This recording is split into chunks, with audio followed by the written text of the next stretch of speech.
보실 하나님의 말씀은 여호수아서 24장 15절과 룻기서 1장 16절 말씀입니다. 여호수아서 24장 15절과 룻기서 1장 16절 말씀 두 군데이기 때문에 앞에 모니터를 보시고 함께 큰 목소리로 함께 읽겠습니다. 시작. 만일 여호와를 섬기는 것이 너희에게 좋지 않게 보이거든 너희 조상들이 강 저쪽에서 섬기던 신들이든지 또는 너희가 거주하는 땅에 있는 아모리 족속의 신들이든지 너희가 섬길 자를 오늘 택하라. 오직 나와 내 집은 여호와를 섬기겠노라 하니 룻이 이르되 내게 어머니를 떠나며 어머니를 따르지 말고 돌아가라 강권하지 마옵소서. 어머니께서 머무시는 곳에 가고 어머니께서 머무시는 곳에서 나도 머물겠나이다. 어머니의 백성이 나의 백성이 되고 어머니 하나님이 나의 하나님이 되시니라. 아멘. 준비한 예물을 하나님 앞에 기도하고 하나님 앞에 드리겠습니다. 고마우신 아버지 하나님 감사를 드립니다. 11월 첫 달을 맞이해서 주님 앞에 예배 가운데 서게 하심에 감사를 드리고 예배를 나올 때 그저 오지 아니하고 하나님께서 주신 걸로 알고 주님 앞에 11조를 드리고 주정헌금을 드리고 감사헌금과 성교금, 구제헌금, 건축헌금을 드립니다. 드리는 손길마다 하나님께서 기억하여 주시고 그들의 이름이 주님이 기억하시는 그 곳에 세워지게 하여 주시옵소서. 또한 그 드리는 손길마다 하나님께서 은혜를 허락하여 주시고 자녀들에게도 복을 주시고 가정에도 건강으로 하나님께서 지켜 주시옵소서. 또한 아버지 하나님 예물을 통해서 교회가 세워지고 사람이 세워지고 또 하나님의 복음이 전해지는 것 가운데 온전히 사용되지는 귀한 예물이 되게 하여 주시옵소서. 헛되이 사용되지 아니하고 하나님의 믿음 안에 온전히 사용되는 귀한 예물이 되게 하여 주시옵소서. 또한 아버지 하나님 오늘 말씀을 듣기를 원합니다. 말씀 가운데 은혜를 주시고 말씀을 통해서 우리가 결단하고 도약하는 귀한 시간 되게 하여 주시옵소서. 또한 아버지 하나님 담임 목사님을 하나님께서 건강으로 지켜주시고 목회하는 데 어려움 당하지 않도록 늘 보호하여 주시고 함께 동행하여 주시옵소서. 거룩하신 예수 그리스도의 이름으로 기도드리옵나이다. 아멘. 할렐루야. 옆 사람과 인사합시다. 너 때문이야.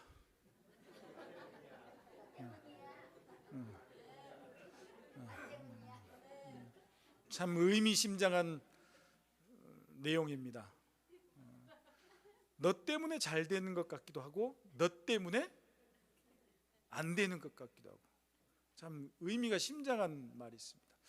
어제 많이 힘들었습니다. 제가 다시는 꽃구경을 안 가겠다라는 주님 앞에 소원 기도를 했습니다. 교인들이 이렇게 말 안 듣는 담임 목사님의 마음을 이해했습니다. 어제 말 안 들어. 제발 좀 가자 그러니까 지나가던 사람들이 다 웃더라고요. 교회라고는 말을 안 했습니다. 여러분 너 때문입니다. 잘 되는 일이 너 때문이 되었으면 좋겠습니다. 따라합시다. 인생의 갈림길에서 하나님을 만나자. 오늘은 결단과 도약에 대해서 이야기를 하려고 합니다. 결단과 도약. 우리 인생은 수많은 선택의 연속성에 놓여 있습니다. 아침에 집을 나올 때 어떤 옷을 입고 가야 될지 그 선택에 놓여 있고 도대체 우리 영감한테 어떤 밥상을 차려줘야 될지 고민하는 그런 선택에 놓여 있기도 하고 오늘 어떤 설교를 듣기 위해서 내 마음은 어떤 마음을 가지고 가야 될지 항상 이런 선택의 연속성에 우리가 놓여 있다라고 하는 것이. 저도 어제 가야 될지 말아야 될지 선택의 기로에 놓여 있었는데 가야 된다는 선택을 했을 때 상당히 마음이 아팠습니다. 갔다 와서 이처럼 아침에 무엇을 입을까 하는 작은 고민에서부터 시작해서 어떤 길로 가야 할지 인생의 방향을 정하는 중대한 그런 기로에 서기까지 우리는 매 순간마다 무언가를 선택하며 살아가고 있다라고 하는 거죠. 살아가고 있다라고. 특히 인생의 깊이를 더해가는 우리 작년의 이 세대들, 이 시기에 그 선택의 무게가 더 무겁게 느껴지더라 이거예요. 왜 무겁냐? 자녀의 미래가 어떻게 되었으면 좋겠다라고 고민하면서 이렇게 선택해 준, 또 내 자신의 노후에 대해서 선택을 해야 되는 부분이 더 무겁게 느껴질 때가 있고, 더 깊어지는 사람들과의 관계 속에서의 그 문제 때문에 선택의 기로가 있고, 그리고 무엇보다도 하나님 앞에서 나의 남은 생애를 어떻게 살아갈 건가에 대한 고민이 항상 우리의 주변을 이렇게 둘러싸고 있더라 이거예요. 그래서 곰곰이 생각해 보니까 사람의 인생은 태어날 때부터 죽을 때까지 그냥 이 선택만 하다가 끝나는 것 같다라는 생각이 들더라고요. 선택만 하다가. 어떻게 그런 경험을 하게 됐냐? 저희 할아버지께서 거의 99세 다 되셔서 돌아가셨는데, 그냥 갈 때도 그냥 가시지 않더라고요.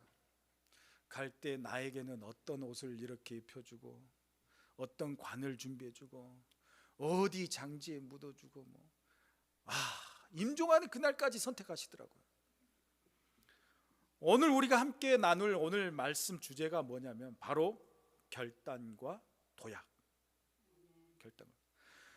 이 단순한 선택을 넘어서는 그런 부분을 이야기하는 건데, 오늘 선택에 대해서 이야기를 많이 하고 있는데, 이 선택이라는 것, 여러 가능성 중에서 하나를 고르는 그 행위를 우리는 선택이다라고 하는 거예요. 여러 가지. 우리가 메가커피에 가보면 선택을 할 수 있는 게 너무나도 많아요. 어제도 그러더라고요. 뭘 마실 것인지, 어떤 커피 종류도 맥심 하나면 딱 좋은데, 차가운 커피, 뜨거운 커피, 먼 커피. 그래서 우리 어르신들은 딱 좋은 것 같아. 맥심. 이 커피 하나에도 선택을 하는 게 있다는 거예요. 여러 가능성 중에 하나를 고르는 행위, 이게 선택이다라고 얘기해요. 이 선택을 넘어서 그 다음 단계가 뭐냐? 결단이라고 해요. 결단. 이 결단은 여러 가지 선택, 고를 수 있는 그 선택 가운데 자신의 모든 것을 걸고 한 방향으로 나아가는 마음을 정하는 상태, 이게 바로 결단이라고 하는 거죠. 내가 저거를 결정했어, 선택했어. 그걸 가지고 거기에 내 마음의 모든 것을 쏟아 부으면서 그 한 방향으로 나아가는 마음을 뭐다? 결단이라고 하는 거예요. 결단. 이 결단을 넘어서 그 다음이 뭐냐? 도약이라고 하는 거예요. 도약. 도약이라는 건 뭐냐면 그 결단한 것을 믿음을 가지고 실행으로 옮기는 용기 있는 그 발걸음이다라고 하는 것이. 우리는 선택과 결단까지는 누구나 다 해요. 그렇지만 도약하는 부분에서 약하다라고 하는 것이. 마음 먹기는 다 하지만 그 마음 먹은 걸 결단하고 옮기는 게 너무나도 약하다는 거예요. 3년 동안 교회에서 제가 설교하면서 여러분들과 같이 공동체 신앙생활을 하면서 보는데, 이 결단까지는 잘 가요. 그렇지만 도약하는 부분이 너무나도 우리는 취약하다는 거예요. 도약이 뭐냐? 결단하는 믿음. 내가 선택했던 것을, 내 자신의 모든 것을 걸고 그 한 방향으로 내가 가겠다라고 하는 용기를 가지고 첫 발을 내딛는 것이 뭐다? 도약하는 것이다라고 하는. 도약하다. 인생의 중요한 갈림길에서 우리는 주저앉아서 고민할 것이 아니라 하나님을 신뢰하면서 믿음의 결단을 내리고 새로운 차원으로 도약해야 된다라고 하는 것입니다. 오늘 말씀을 통해서 우리의 삶의 모든 갈림길에서 주님의 음성을 듣고 담대히 나아가는 그런 지혜와 용기를 얻게 되는 그런 시간이 되기를 소망합니다. 그렇다면 우리는 왜 결단하고 도약을 해야 되는가? 우리는 왜 결단하고 도약해야 되는가? 우리의 신앙은 들여다보니까 부모님으로부터 물려받은 그런 신앙에 머물러 있다라고 하는 것이. 어머니의 신앙, 아버지의 신앙, 여기에서 시작되었다라고 하는 것이. 여러분 스스로가 이렇게 처음부터 막 뭔가를 이렇게 독단적으로 열심히 적극적으로 하는 그런 신앙이 아니었어요. 누구에 의해서 갔고 누구에 끌려서 갔다는 거예요. 어릴 적부터 자연스럽게 교회를 다니고 말씀을 들으며 자라왔지만 어느 순간 그 신앙이 나의 삶을 변화시키는 능력으로 나타나지 않을 때, 이게 너무나도 우리가 경험을 많이 한 거예요. 그러면서 이런 공허함에 부딪히고 또 부딪히고 신앙에 다운이 오면서 스스로 교회를 좀 멀리 할 때도 있다고, 이런 경우들이 많이 나타났다고.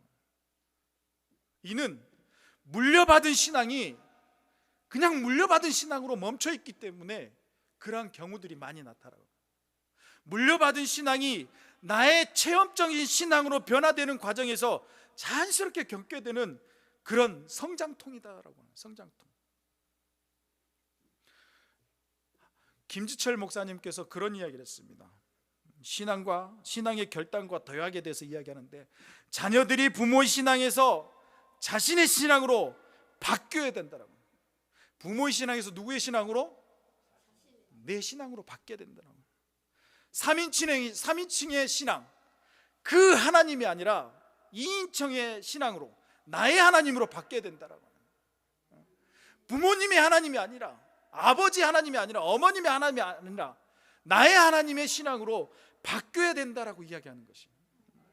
더 이상 부모님이 알려준 하나님, 우리가 그리고 이 책에서 배운 그 하나님에 머물러서는 안 된다라고 하는 것이, 머물러 버리는 신앙에 잊혀서는 안 된다라고 하는 것이, 이제는 내가 직접 하나님을 만나고 그분과 인격적인 관계 속에서 맺어지면서 나의 삶을 전체로 드릴 수 있는 그런 결단이 우리에게 필요하다라고 이야기하는 거야.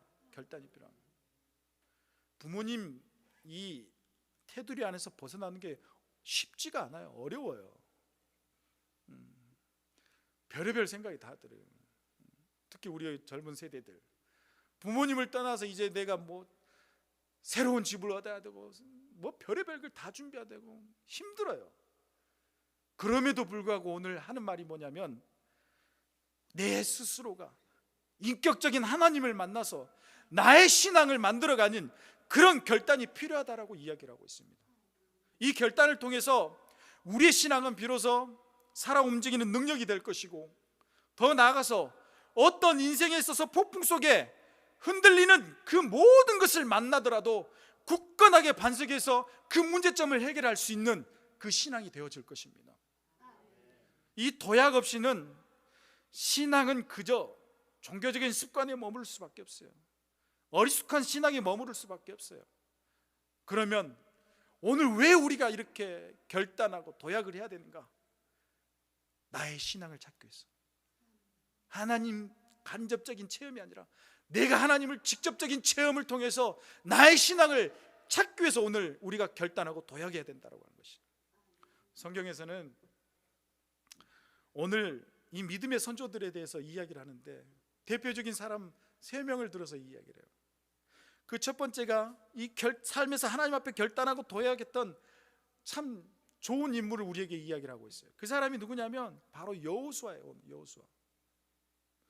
여호수아를 오늘 보게 되는데, 이 여호수아가 가나안 정복이라는 위대한 가업을 다 마치고 노년의 지도자로서 여호수아가 이스라엘 백성들을 세겜 땅에 다 모아놓고 마지막 고별 설교를 하기 시작합니다.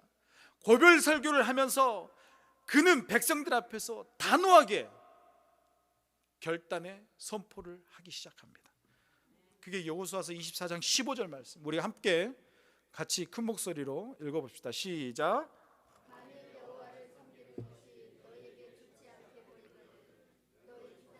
강 저쪽에서 섬기던 신들이든지 또는 너희가 거주하는 땅에 있는 아모리 족속의 신들이든지 너희가 섬길 자를 오늘 택하라. 오직 나와 내 집은 여호와를 섬기겠느라. 아멘.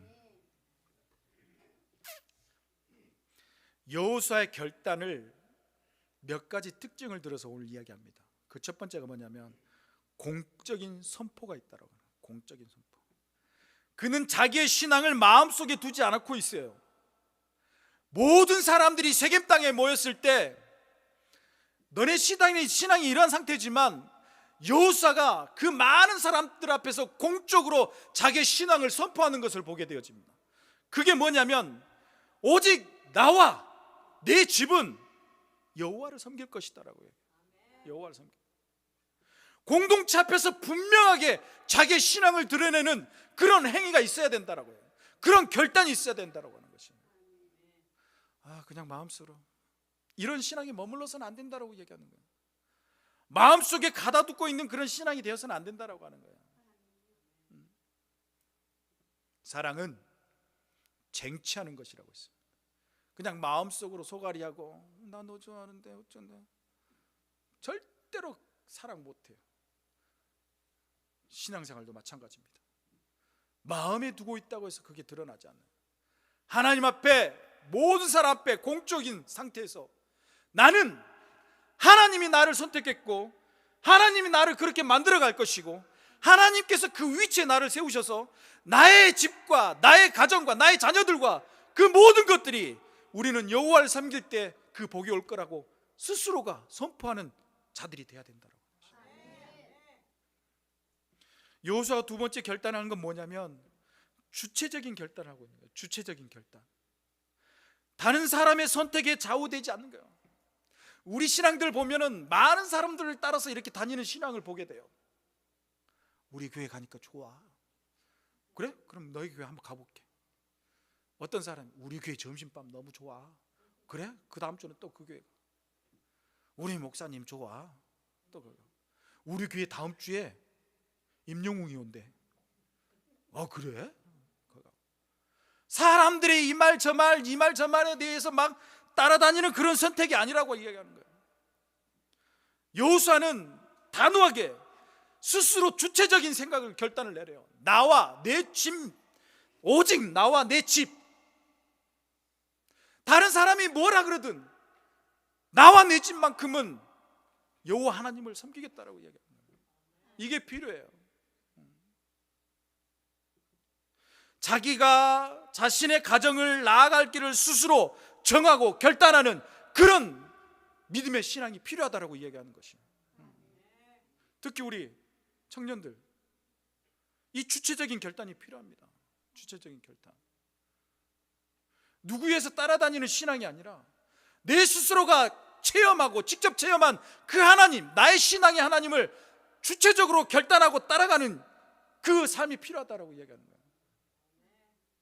그래서 교회에 항상 누구 사귀니? 사귀어요.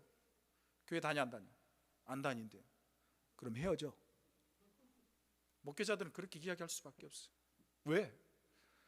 그 아이가 주체적인 신앙 가지고 신앙생활을 했는데 어느 날 결혼하고 나 보니까 안 믿는 얘 만나 보니까 거기에 따라가는 경우가 너무나 많은 거예요. 지혜가 전도해서 데려올 수 있습니다. 전도해서 데려오려면 목숨을 걸고 하시기 바랍니다. 쉽지가 않아요, 신앙생활.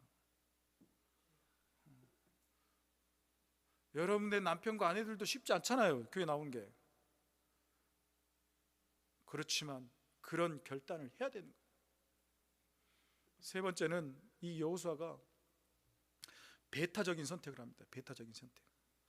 가나안의 우상들과 하나님을 겸하여 섬기는 것을 허락하지 않았다라고 해요. 오직 여호와 하나님만을 섬기겠다라고 선포하는 거예요. 어느 날에는 내가 그냥 절에 가고, 어느 날에는 내가 어디 불교에 가고, 어느 날은 천주에 가고, 어느 날은 교회 오고, 여기저기 기웃기웃 하는 그런 신앙이 아니라 나와 내 가정은 오직 하나님만을 섬기겠다라고 하는 그 배타적인 선택이 우리가 있어야 된다라고 하는 것이에요. 이중적인 신앙생활을 하지 마시기 바랍니다. 오직 하나님만 받아야 돼요.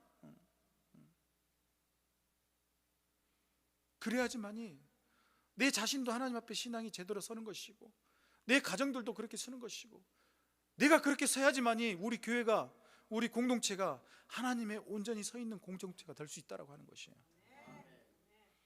신앙이요, 바로 이러한 결단이 필요한 겁니다. 신앙은 이러한 결단이 필요한 거예요. 우리 삶 속에서 세상의 가치와 하나님의 가치 사이에서 양다리를 걸치는 것이 아니라 오직 하나님만을 섬기겠다라고 하는 이 여호수아의 결단이 오늘날 우리에게 필요하다라고 이야기하고 있어요. 오늘날.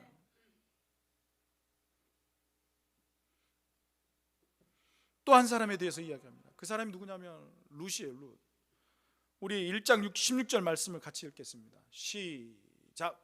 룻이 이르되 내게 어머니를 떠나며 어머니를 따르지 말고 돌아가라. 강권하지 마옵소서. 어머니께서 가시는 곳에 나도 가고 어머니께서 머무시는 곳에 나도 머물겠나이다. 어머니의 백성이 나의 백성이 되고 어머니 하나님이 나의 하나님이 되시니라. 우리가 룻에 대해서 많이 들었어요. 참 불쌍한 여인 아닙니까? 결혼했는데 참 의지할 수 있는 남편이 돌아가고 잃어버리고 모든 것을 상실한 이방 여인 룻은 인생에 있어서 가장 어두운 터널 가운데 가장 환경도 안 좋고 정말 세상적으로도 의지할 곳 없는 그 시간에 놓여 있는 거예요. 이 룻이 아마 그랬으면 정말로 멘붕이 왔을 거예요. 오늘날 말로. 그런데 참 이 시어머니가 참 현명한 사람이었던 것 같아요. 나는 괜찮으니까 그냥 너의 고향으로 돌아가서 새로운 삶을 시작해라. 좋죠. 요즘 젊은 세대들 들으면 다시 시작할 수 있으니까.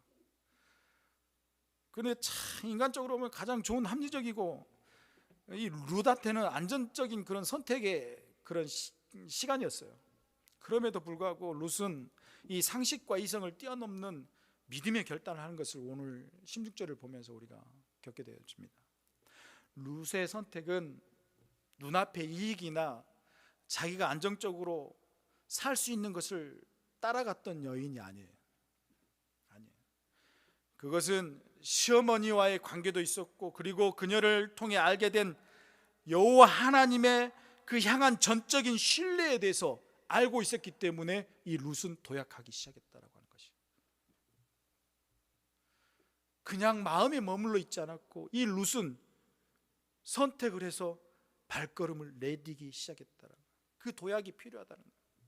어느 한 묵상집에서 이 룻에 대해서 어떻게 표현하냐면 선택된 선택자다라고 이야기해요. 선택된 선택자.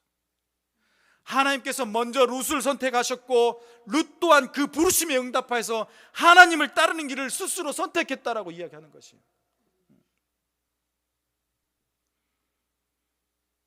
하나님은 날마다 우리를 선택하고 계세요. 그렇지만 우리 스스로가 하나님을 따르겠다라고 하는 그 선택을 정말 어려운 가운데 있기 때문에 스스로 선택하지 않은 경우가 많습니다.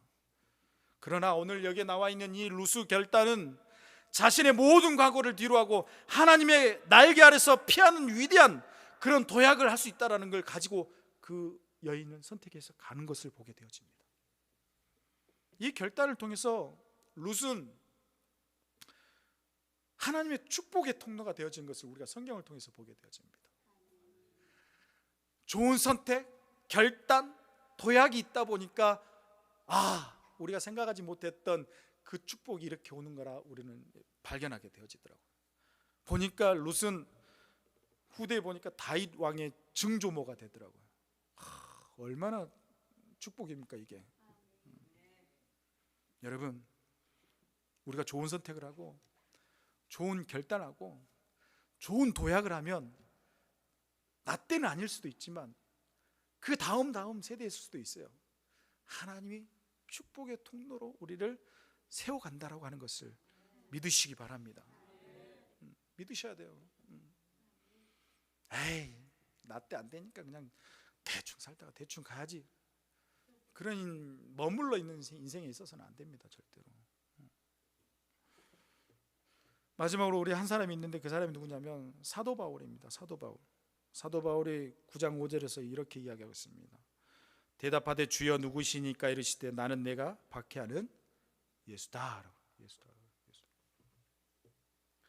사도 바울의 삶은 이 결단과 도약이라는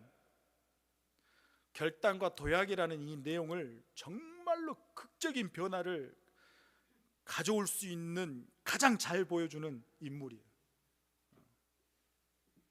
이 사도 바울은 이 자기 스스로가 가지고 있는 이 지성과 열심으로 하나님을 섬긴다고 확신했지만 실상은 교회를 박해하는 자였다라고 하는 거예요. 교회를 박해하는 자.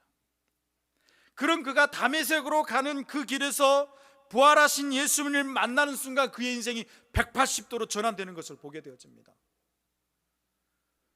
이 짧은 성경 속에서 바울의 위대한 도약이 일어나게 되어지는데, 이 바울이 자신이 주님이라고 부르는 것을 그토록 혐오했던 예수님을 뭐라고 이야기하냐면 주님, 이렇게 이야기해요.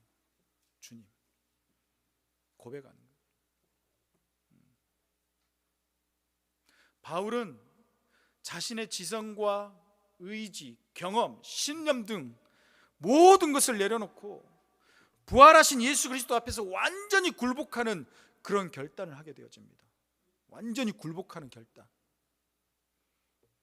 그래서 그런 말을 신학교 때 많이 들었던 것 같아요. 자아를 죽여야 된다. 바울이 그랬을 거예요. 내가 배운 게 얼마나 많은데, 내가 가지고 있는 게 얼마나 많은데, 우리 혈통이 얼마나 좋은데, 그걸 내려놓는다는 거 쉽지가 않아요. 쉽지가 않아요. 그런데 바울은 하나님 앞에 결단하시죠. 예수님 앞에. 그것도 무릎을 꿇고 완전히 굴복하고 그 자리에서 결단하는 모습을 보게 되죠. 이전까지 자신의 능력으로 예배했던 바울은 이 순간 이후 오직 예수님만을 예배하는 사람으로 변화되는 것을 보게 되어집니다. 이 결단과 도약을 통해서 바울이 가졌던 지성은 복음을 변증하는 가장 날카로운 도구가 돼요. 하나님 그걸 가지고 사용하세요. 그리고 바울의 실천력은 온 세상을 품는 위대한 선교의 동력으로 사용되어지는 것을 보게 되어집니다. 하나님은 그렇게 우리를 들어서 사용하세요. 우리가 하나님 앞에 결단하고 도약하게 되면. 그래서 우리가 결단하고 도약해야 된다는 것을 마음에 새겨야 되는 것이. 오늘 성경 속 인물들의 이야기는 박물관에 그런 갇혀있는 유물이 아닙니다. 오늘 살아가고 있는 우리 삶 속에서 우리에게 오늘 여호수아처럼, 룻처럼, 바울처럼 결단하고 도약해야 된다는 순간들이 매 순간 찾아온다는 것을 우리에게 오늘 넌지시 이야기하고 있는 거예요. 그럴 때 머뭇거리지 말고 주저하지 말고 바울처럼, 여호수아처럼, 룻처럼 과감하게 결단할 수 있는 그 믿음이 있어야 된다고 하는 것입니다. 우리 삶 속에서 결단과 도약의 자리가 매 순간 일어납니다. 특히 수십 년간 헌신했던 직장에서 이제 퇴직하고 새로운 길을 모색하는 우리 청년들과 중장년의 이 시기는 큰 불안과 그 외로움과 공허함과 모든 것들이 함께 찾아올 때가 있어요. 그러나 이 시기에 단순히 죄 취업의 문제가 아니라 하나님께서 내게 주신 남은 인생의 소명을 발견할 수 있는 기회를 주고 있다는 사실을 기억해야 돼요. 최근 보도된 자료를 보면 요즘 SNS 이런 데 다 보면 많은 중장년들이 이렇게 정년 퇴임하고 뭘 하냐면 기술을 배우거나 새로운 분야에 도전하려고 하는 제2의 인생을 열어가려고 하는 노력들을 상당히 많이 해요. 정말로 그 사람들 결단하고 도약하는 모습을 보면 대단한 사람들이라고 생각해요. 쉬운 거 아니에요. 한 번도 안 해봤던 것들을 내가 배우고 다시 해본다는 게 어려워요. 이때 필요한 것이 뭐냐? 결단하고 도약하는 사람만이 쟁취하는 거예요. 쟁취하는 거예요. 무섭고 어렵고 내가 가서 어떻게 하지? 실수하지 않을까? 이런 마음에 새기고 있는 사람들은 절대 갈 수가 없는 게 그런 위치예요. 과거의 경력이나 체면에 얽혀 있지 않고 하나님께서 이끄는 새로운 길로 나아가는 그 믿음의 결단이 우리에게 필요한 것입니다. 나의 경험과 지혜를 어떻게 하나님 나라와 이웃을 위해서 사용할지 기대하면서 나아갈 때 이 직업이라는 건 우리에게 있어서 하나님이 또 다르게 주는 소명이 될 수도 있습니다. 그리고 얻어지는 그 직업의 일터의 그 자리가 새로운 선교지가 될 수도 있습니다. 두려워하지 마시기 바랍니다. 결단하고 가야 되는 거예요. 또 우리가 오랜 세월 함께 살아온 부부 사이에도 부모와 자식 간에도 깊은 갈등의 골이 생길 수가 있습니다. 감정의 앙금이 쌓이고 서로의 약점을 공격하며 관계가 무너져 내릴 때 우리는 선택의 기로에 서 있다는 거예요. 저 사람 다시는 안 만나. 아니야, 마음을 열고 내가 만나야지. 이런 선택의 기로에 서 있어요. 상처를 곱씹으며 원망 속에 머물 것인가, 아니면 용서와 화해를 통해서 나아갈 것인가. 이때 필요한 것이 뭐다? 결단이 필요하다. 성경적 갈등 해결 방법은 뭐라고 이야기하냐면, 문제의 중심에 나를 두는 것이 아니다라고요. 문제의 중심에 나를 둬서는 안 된다라고 하는 거예요. 상대방을 이해하고 하나님의 관점에서 문제를 바라봐야지만이 그걸 해결할 수 있다라고 하는 것이에요. 해결하고 싶으시면 하나님의 관점 속에서 결단하시기 바랍니다. 내 감정과 자존심을 내려놓고 먼저 손을 내밀고 결단할 때 깨어진 관계 속에서 하나님의 치유와 회복이 임하는 도약의 시작점이 될 것입니다. 이웃과 가정 안에서, 또 우리 교회 안에서 모르게 또 이런 관계에서, 위기의 관계 속에 놓여 있는 부분들이 많이 있을 수 있어요. 자존심 내려놓으시기 바랍니다. 다 내려놓으세요. 다 내려놓으시고 그냥 상대방을 이해할 때 하나님께서는 이렇게 하셨을 거야, 그 생각을 가지고 오면서 나아가는 결단한 여러분 되시기 바랍니다. 은퇴 후의 삶, 즉 노년을 어떻게 보낼 것인가, 모든 장년들의 중요한 과제입니다. 저도 지금도 고민해요. 이제 고민해요. 근데 여기 연로하신 분들은 얼마나 더 고민하시겠어요. 재정, 건강, 집, 현실적인 문제 앞에서 많은 사람들이 불안해하고 있습니다. 불안해하고 있습니다. 우리나라 평균 은퇴하고 나서 노후에 살려면 한 달에 최소한 300만 원이 있어야 된다. 300만 원이 어디 있어요 도대체? 그렇지만 여러분, 노년의 인생의 끝이 아니라고 생각하시기 바랍니다. 노년은 하나님께서 허락하신 새로운 시작이라고 하는 것이에요. 하나님께서 허락하신 새로운 시작. 이를 위해서 우리가 몇 가지 중요한 결단을 내려야 하는데, 많은 노후 전문가들은 이런 이야기예요. 노후에 다 쓰고 죽겠다라는 재정의 그런 결단이 있어야 되는 것이고, 또 하나는 건강을 위한 그런 운동을 할 수 있는 결단을 해야 되는 것이고, 어디에 살 것인가라고 하는 그 집의 결단이 중요하다라고 이야기해요. 이건 세상 사람들이 말하는 거예요. 그렇지만 여기에 우리 한 가지 더 중요한 거 따라합시다. 영적 결단이 있어야 된다. 바로 남은 생애를 어떻게 하나님과 더 깊이 동행하며 살아갈 것이라는 그런 결단이 우리 앞에 있어야 된다라고 하는 것이에요. 세상 사람들이 보는 것처럼 먹고 즐기고 놀러가고 여행하고 이런 결단도 중요하지만, 더 중요한 결단은 영적으로 내가 살아갈 수 있는, 하나님과 더 깊이 동행할 수 있는 그 위대한 결단이 우리 안에 있어야 된다라고 이야기하는 것이에요. 결단이 결단으로 끝나는 것이 아니라 결단함과 동시에 도약할 수 있는, 한 발을 내딜 수 있는 그런 삶이 우리 안에 있어야 된다라고 이야기하는 것입니다. 재물이나 세상의 명예를 쌓는 대신에 영원한 가치를 위해서 시간과 재능을 사용하기로 결단할 때 우리의 노년은 가장 풍성하고 아름다운 열매로 맺어지는 인생의 최고의 항문기가 될 것입니다. 결론을 맺겠습니다. 하나님은요, 우리의 결단을 오늘도 기다리고 계십니다. 오늘 우리는 인생의 여러 갈림길에서 마주하는 결단과 도약에 대해서 오늘 말씀을 나눴습니다. 물려받은 신앙을 나의 신앙으로 만드는 결단이 필요한 것이고, 세상의 가치 앞에서 오직 하나님만을 섬기겠다라는 그 결단이 필요한 것이고, 불확실한 미래 속에서 주님 한 분만 신뢰하고 나아가겠다라는 그런 결단이 필요합니다. 그리고 내 삶의 모든 영역에서 하나님의 뜻을 따르기로 하는 그 결단이 바로 오늘 우리에게, 오늘 이 시간 중요하다라고 우리에게 이야기를 하고 있는 것입니다. 결단과 도약이라는 거 두렵습니다. 내가 잘못 결단하고 잘못 선택하고 잘못 도약하면 저게 실패로 돌아오면 상당히 리스크가 커요. 두려운 일이에요. 익숙한 것을 버리고 마치 새로운 세계로 발을 내딛는 것, 그것 때문에 두렵다라고 하는 것이에요. 아브라함도 그랬어요. 갈대 우르에서 하나님이 아브라함을 보시면서 내 아버지와 너 고향과 친척 모든 걸 내려놓고 그냥 떠나라고 이야기했어요. 새로운 곳으로 간다는 것 어렵습니다. 그러나 여러분 기억하시기 바랍니다.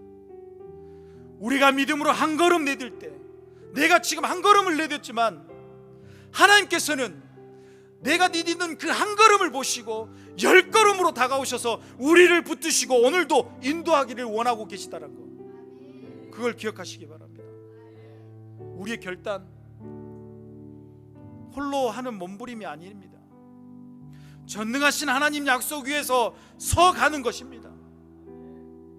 지금 어떤 갈림길에 여러분 서 계십니까? 주저하고 망설이고 있는 사람도 있을 거예요. 오늘 이 시간 성경 속에서 위대한 용사들처럼 담대하게 결단하고 도약하기를 축복합니다. 여러분들의 결단을 통해서 일하실 하나님을 한번 기대해 보시기 바랍니다. 여러분의 결단이 필요합니다. 여러분들의 결단이 있어야지만이 여러분 스스로가 신앙이 세워지고 여러분의 가정이 세워지는 것이고 여러분 신앙과 가정과 여러분 개개인을 통해서 이 교회의 공동체가 온전히 세워진다는 것을 기억하시기 바랍니다. 선택과 결단에 머물러 있지 말고 도약까지 가야 된다라고 합니다. 도약까지.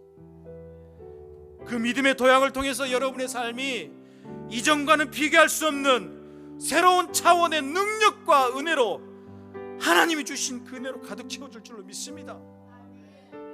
준비가 되어 있습니까? 준비가 되어 있나요? 오늘도 머물러 있는 그런 신앙으로 사지 마세요. 오늘도 그냥 선택하고 결단하는 신앙으로 머물러 있지 말고 한 걸음 내딜 때 10걸음 다가와 주실 그 하나님의 은혜를 기억하면서 도약하는 여러분 되시기 바랍니다.